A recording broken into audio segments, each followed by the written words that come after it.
फिल्मी पर्दे पर जब जब आपने इस चेहरे को देखा होगा तो सोचा होगा कि वाह क्या लाइफ है। हीरो को मारो या खुद पीटो, चार डायलॉग बोलो और मोटा पैसा कमाओ। लेकिन इस हीरो की जिंदगी हमेशा ऐसी नहीं थी। जिस हीरो की हम बात कर रहे हैं उनका नाम है सुरेश ओबरॉय। 80 के दशक में सुरेश ओबरॉय का खूब जलवा था। सपोर्टिंग और विलन किरदारों के जरिए ही सुरेश ओबरॉय ने अमिताभ बच्चन, मिथुन चक्रवर्ती और जितेंद्र जैसे एक्टर्स के बीच अपनी जगह बना ली थी। लेकिन उस जगह को बनाने से पहले ही सुरेश ओबरॉय की जिंदगी बेहद मुश्किलों से भरी रही। सुरेश ओबरॉय का एक जीवन ऐसा भी था, एक किस्सा ऐसा भी रहा जब उन्हें परिवार के साथ देश में रिफ्यूजी की जिंदगी बितानी पड़ी और करोड़ों का कारोबार पीछे पाकिस्तान में छोड़ना पड़ा था। बेहद कम लोग जानते हैं कि सुरेश ओबरॉय बंटवारे के बाद परिवार के साथ भागकर पाकिस्तान से भारत आए थे। सुरेश ओबरॉय का जन्म 17 दिसंबर 1946 को क्वेटा में हुआ था, जो अब पाकिस्तान में स्थित है। सुरेश ओबरॉय और उनके परिवार ने भारत आने के बाद एक रिफ्यूजी वाली जिंदगी जी। खाने के लिए दाल चावल और रोटी तक भी नहीं थी। ऐसे में उन्हें सिर्फ चीनी और रोटी खाकर ही गुजारा करना पड़ता था। जबकि पाकिस्तान में सुरेश ओबरॉय के पिता का अच्छा खासा रियल एस्टेट का बिजनेस था।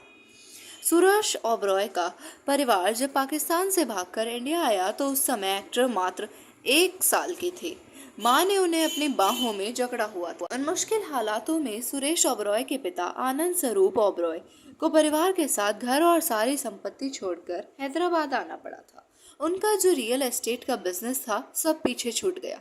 जो परिवार पाकिस्तान में अच्छे दिनों के दौरान खूब रईसी में रह रहा था, उसी परिवार को बंटवारे के बाद खाने तक के भी लाले पड़ गए थे। उस मुश्किल वक्त को याद करते हुए सुरेश ओबरॉय ने 20 साल पहले हमारे सहयोगी टाइम्स को दिए इंटरव्यू में बताया था, मैं बस बच्चा था और माँ ने गोद में पकड़ा हुआ था। दिसंबर 1946 में मैं जब पैदा हुआ तो पापा रियल एस्टेट का बिजनेस करते थे। बंटवारे में वह भी हमारे हाथ से चला गया। हम 4 भाई बहन थे। इतने बड़े परिवार को पालना बहुत मुश्किल था क्योंकि तब पास में कुछ नहीं था। तब हमने सिर्फ चीनी और रोटी खाकर ही पेट भरा था। जब गुजारा मुश्किल हो गया तो पापा ने किसी तरह पाकिस्तान जाने की हिम्मत दिखाई। वहाँ उन्होंने मुसलमानों जैसे कपड़े पहने और उन्हीं के जैसी वेशभूषा रखी।